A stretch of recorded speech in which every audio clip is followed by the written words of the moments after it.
Well, I hear you've got your problems, just like everybody else. Bardoetarako ez da hau ere gai txarra, heriotzari begietara begira jartzeko ariketa. Proposamen horixe dakar gaur Eusko Ikaskuntzak. Urtean Euskadin 200.000 lagun hiltzen dira, eta beti gaizki harrapatze gaitu hiltzeak. Muerte, ritual funerario y luto en Euskal Herria. Heriotzari buruzko bigarren liburua argitaratu du gaurko gonbidatuak urte ondarrean. Iñaki Olaizola lagun hartuta torri zaigu Aitziber Salinas, Eusko Ikaskuntzako kideak, aixo, Aitziber. Egunon. Eta ongi etorri, Iñaki. Bai, egunon, eskerrik asko. Ongi etorri beste behin ere, Euskadi Irratira gehiagotan ere hitz egin izan dugu, Iñakirekin, heriotzaren gainean. Ezaguna izango duzu zuek ere, ingeniaria zen lanbidez, gero antropologia ikasi zuen, erretiro hartutakoan, doktore tesia ere heriotzaren gaineko egin zuen, eta alaxe etorri dira bi lan mardul. Bakoitzak nahi duen bezala eta bizi izan den bezala hiltzeko eskubidea aldarrikatzen du. Hala esan dezakegu, ezta? Bai, ondo esan da dago. Nik uste, bakoitzen bere norberaren, biografiaren, ari jarraituz, nik uste, aukeratzea dago, hiltzean edo hiltze prozesuan, ere, aukera badarela, eta ondo aukeratzea, pena merezi du, bai. Eta 3 ardatz, aipatzen dituzu, 3 galdera importanteren bidez, ez nola nahikoak. Nola nahi duzu, hil nahi duzu, nolakoa nahi duzu agurra, eta nola bizi dolua.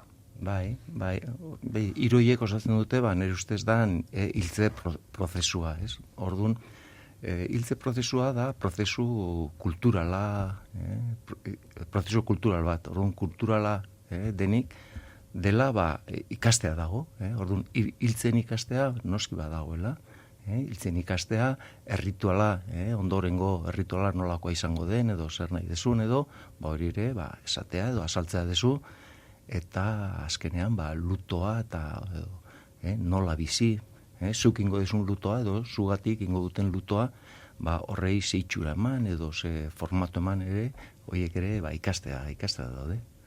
Beti gaizki harrapatzen gaitu eta galderak erantzuteak ere bai, ezta? Noiz da momentua proposa horiei erantzuteko?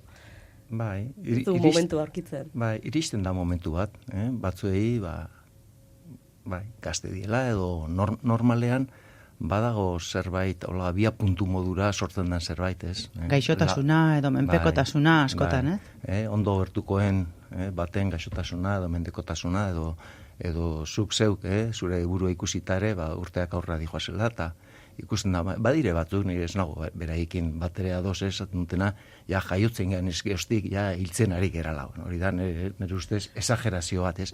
Baina bada momentu bat nun, etxeko astensorea bai, edo ez, edo baserri baten, edo landako etxe batean hola bizitzea, baina momentu bat nun gertutasuna edo behar dezu jakinda laguntza beharko dezula edo nun heriotzako arazoak edo interesa handia, indar handia hartzen dutenak. Norberak bere momentua bilatu behar orduan. Hala da. Eta batzuk egia esan ez dute inoiz argitzen, eta hor ustez dana, hankaz gora eta... Eta gero inguruko kastelanak. Claro. Ondoriak ditu.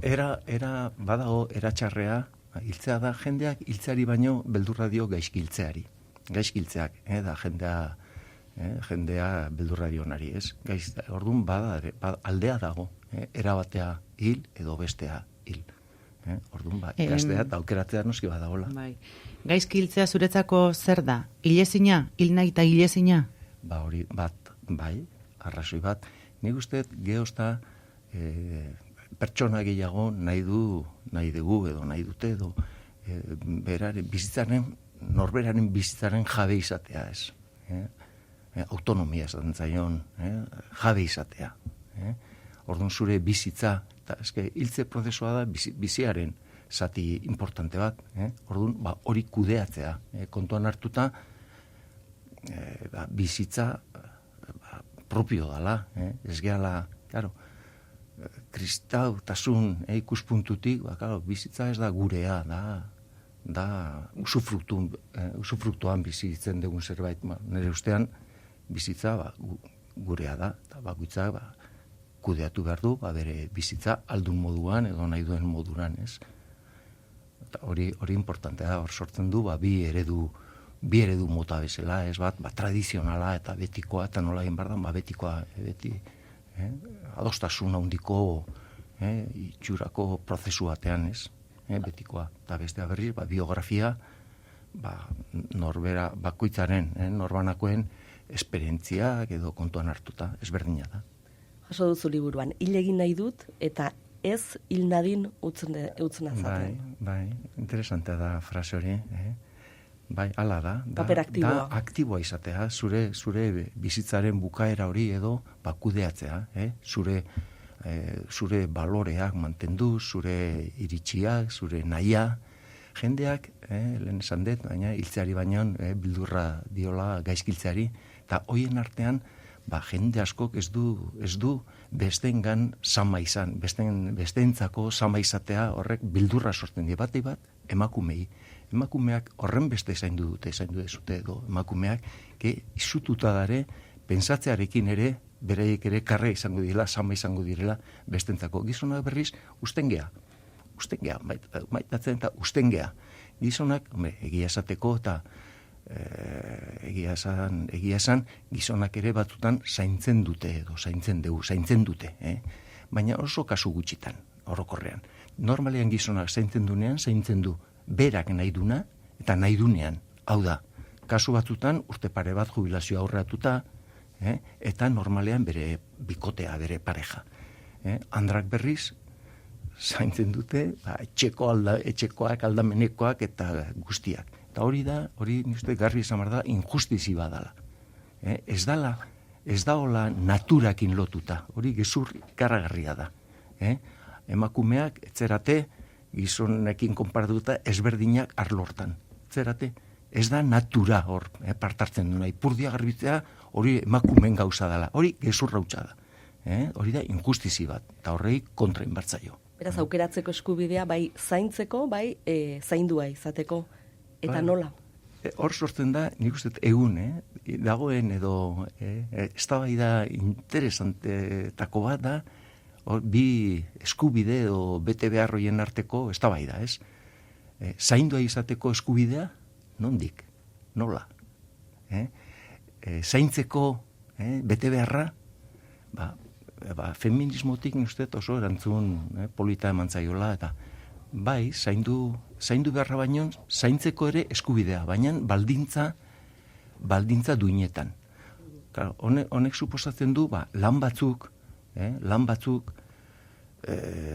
garbitzea, ipurdia garbitzea, jaten ematea, tal, hoiek aldalarik badakit zaila dela, eta ez dela kasu guztietan posible, baina posible baldin bada externalizatzea edo kanporatzea edo, begi honekin ikusi behar dela pausoiek, onartu behar ditugula pausoiek. Batzuk, zati, klaro, zaintzea, ez dakit, 75 urtetik gora dauzkagunak, biziko ditugu, bat azbesteko medi esango da, 5-6 urte menpekotasunean. Claro, zenek zaintzen du, badakigu, gaurko egoeran emakumeak, hori ez da legezkoa. Orduan, claro, horrek sortzen du ere, nun bizi nahi dugun edo jendeak nun nahi duen mendekotasuna bizi. Etxean, etxerik, kasu hienetan ez dago etxerik, ladrillo besterik ez daude. Horrekin lotuta gara gauza asko ere badaude, ezta? Naizta kanpoan zaindu, norberak aurrez esate balimadia inguruko aizue, ni hitz egiteko gauza ez naizenean, mesedez, bixera bajarrita ez nazazuela, gurpilduna ulkian kalera, atera ze hori, nire duintasuna galtzea da, zate baterako. Ala da. Horregatik, ni uste, eredu biografikoan sortzen da momentu bat, non ja bizitzari ez diozu zentsurik arkitzen. Eta orduan jende askok nahi du bizitza sama zaie, satisfazioa baino, sama handi bat. Eta bizitzea da bete behar imposible bat. Eta askok eskatzen dute, nahi dute hiltzen laguntzea. Zuk esaten duzu eriotzo duinaren legeak eta ez direla behar bezalakoak. Zuk uste suizidio hitza beldurra bezaten hasi beharko bendukela? Bai. Dudarik gabe. Nik uste suizidioa da legezko prozedura bat. Mendetan izan da, onartua, orain dago oso zigortua edo dauka bere sozialki ez da onartzen, suizidioa, nik uste dut onartu beharko litzeke erabaki autonomo legezkoa. Neri eriotza duina eta egiten, gure legebiltzarrak ere, ari da lantzen proiektuat, neri egia esan baloratzen dut egiten nahi dien lana eta intentzioa, eta baina niri etzaizkit gehi gustatzen. Eta 3 arrazoiak emango nituzke, ez? Bata da, sufrimento handia gehiegi eskatzen dutela. Eta hor aipatzen dire, aipatu ez behar diren hitzak, ez? Ez dugu urrutiraino iritsi behar, ez? Agonian, preagonian, gaixotasun terminala, oraindik azkena ez da iritsi eta ezin dugu sedatu eta itxoin. Osa, sufrimentu gehiegi. Bigarrena, eta batez ez nago adoz, medikoei profesional taldea bezala, medikoari maten zaion boterea. Nondi datorkie medikoei, pertsonaen gain, beraien ideologia edo beraien jakinduria, noainokoa dan, eta pertsonaren autonomiaren gainetik jartzea. Hori ez dut inolaz ere onartzen. Eta hirugarrena da, ze era itxusian erabiltzen duten hizkuntza. Hiltzen laguntzea debekatua dago. Hiltzen laguntzea. Orain, sintomak edo minak entzeko botikabea hartzea, naiz eta jakin, ondorioz hil egingo zela, hori onartzen da. Hori da hizkuntza faltsoa. Eta ni horren alde ez nago kontra. Nik eskatzen dut hizkuntza garbiago bat, hizkuntza ulertzen dan hizkuntza erabiltzea. Ilaurrekoak eta hiltzeko momentuak aipatu ditugu, gonbiteen beharko diguzugu urrengo batean etortzeko ilondorekoei buruz hitz egitera. Bai, gai interesantea da, bai. Doluali buruz, hil eta zibilei buruz, nola ala egite ditugun despediei buruz, badauzkagu lanak, Badau lana, bai. Iñaki Olaizola, plazer bat beste behin ere? Eskerrik asko. Eskerrik asko. Eta, Aitziber Salinas urren arte.